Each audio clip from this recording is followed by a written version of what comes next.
So I think in the school system, they don't want us to learn about money because they just want to pump out good employees that do what they're told. I mean, if you look at school, it's opposite of what it takes to be successful in real life. Don't make a mistake. Do as you're told.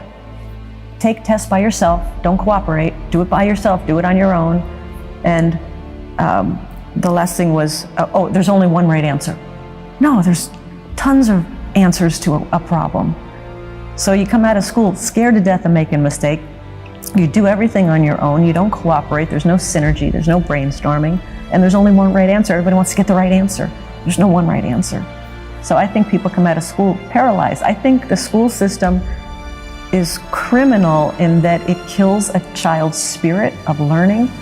You know, a child goes into school all excited about, yeah, I'm going to learn and it's going to be great. And then the teacher says, sit down and shut up. Don't talk. We don't care what you're interested in. Did anybody in school ever ask you, did the teacher ever ask you, Brian, what are you interested in? I never did. I never did. So they just teach you what they want to teach you instead of finding out what the child is interested in and teaching to that. So I think kids come out of school scared to death of making a mistake. They come out paralyzed. They don't know what they want to do because their spirit and their creativity has been crushed inside of them. So you almost have to do a whole reprogramming once you get out of school so you can find out what it is that excites you, what it is that where your passion is. When Robert and I had our first date back in 1984, he asked me in Hawaii. Okay. He said, "What do you want to do with your life?" I had been fired twice from the same job out of college, twice. From the same job? Yep. They fired me and they hired me back and they fired me again. And I knew I wanted my own business. So on our first date, he said, "What do you want to do with your life?" And I said, "I want my own business, but I don't know anything about entrepreneurship. I've never been around entrepreneurs." And Robert said, "Well, I've started several businesses and all of my friends are entrepreneurs." I'm like, "Great, perfect." So 2 months later, I started my first business. But the funniest thought I had coming from an employee was, "Oh, now my time is my time. I'll do it whenever I want. And I'll have all this free time and it's going to be on my schedule." Wrong. No, you work 24/7. I had no free time. And I'm like, okay, so that was a myth I had, but that was my mindset as an employee, that where you work 9 to 5, oh, now I can get up and I can start at 11. And if I want to work at night, I can work at night. No, you're working, especially when you're starting a business, it's 24/7. Entrepreneurship is not for the faint of heart. It is not. Because you're always pushing the envelope, right? And the purpose of an entrepreneur is to solve problems. So every day something happens and you're like, oh, I didn't expect that. And you got to deal with it.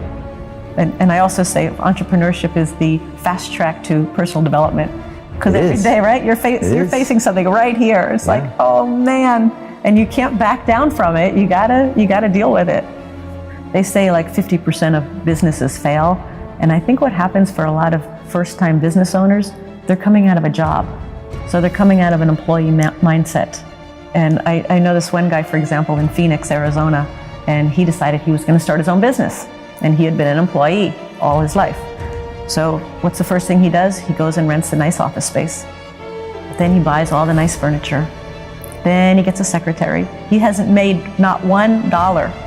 And he spends all this because he thinks that's what an entrepreneur looks like.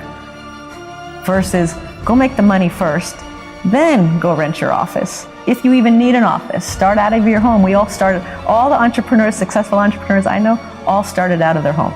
But a lot of people I see, they quit their job, they start their part-time business, and because they're struggling for money, they make bad decisions because they're just trying to find how to put money in their pocket to keep their business alive. So I think if you are an employee, that's a smart way to go. What you just said, to start a part-time business, start learning what it takes, the reality, you got to get the reality of what it takes. And I came across a study, and it was a study of centenarians, people that had lived over 100, and they wanted to find what were the common denominators, and they found 3. And one was they had a sense of purpose. It didn't matter how big or small, but they had a sense of purpose. Number 2, they were optimistic.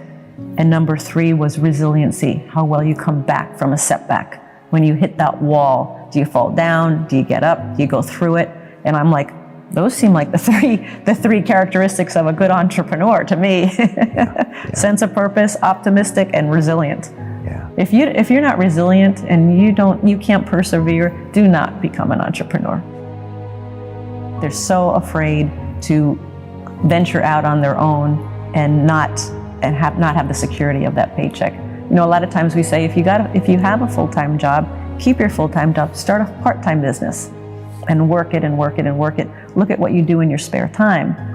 And people go, I have no spare time. Well, yes, you do. If you broke it out, how much are you watching TV? How much are you on your iPhone, playing video games, doing things that really are not important? And take that time and channel it into the business that you want to create.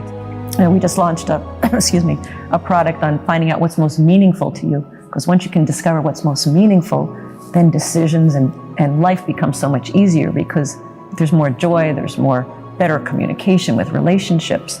But they don't teach any of this in school. They just say, sit down, do as you're told, take the test by yourself, and don't make a mistake.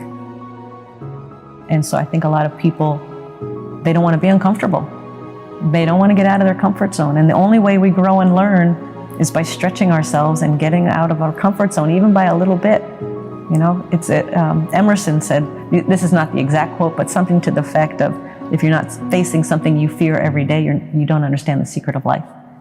Because that's where growth and transformation happens. Yeah. So, and I hate making mistakes just like everybody else. I hate failing, but that's where we learn the most. If we can take the lesson of the failure and take the lesson of the mistake and learn from it, then we get much smarter. And it's not about do what you love and the money will follow. It's not that. It's do what you love. Where's the problem you're solving? Where can you be a contribution? Then you work your butt off, and then the money will come. Amen. I can agree with that. But I like thinking of making a contribution versus just selling a product. Right. And I'll say one other thing. A lot of people say, you know, I really want to make a difference in the world, and I think my product or my service is going to make that difference. But they're not willing to charge money for it or really turn it into a business. If you've got a product or service and you really feel it's going to help people and help the masses, then you have a responsibility to make your business successful so that people hear about you and to get it out to the world.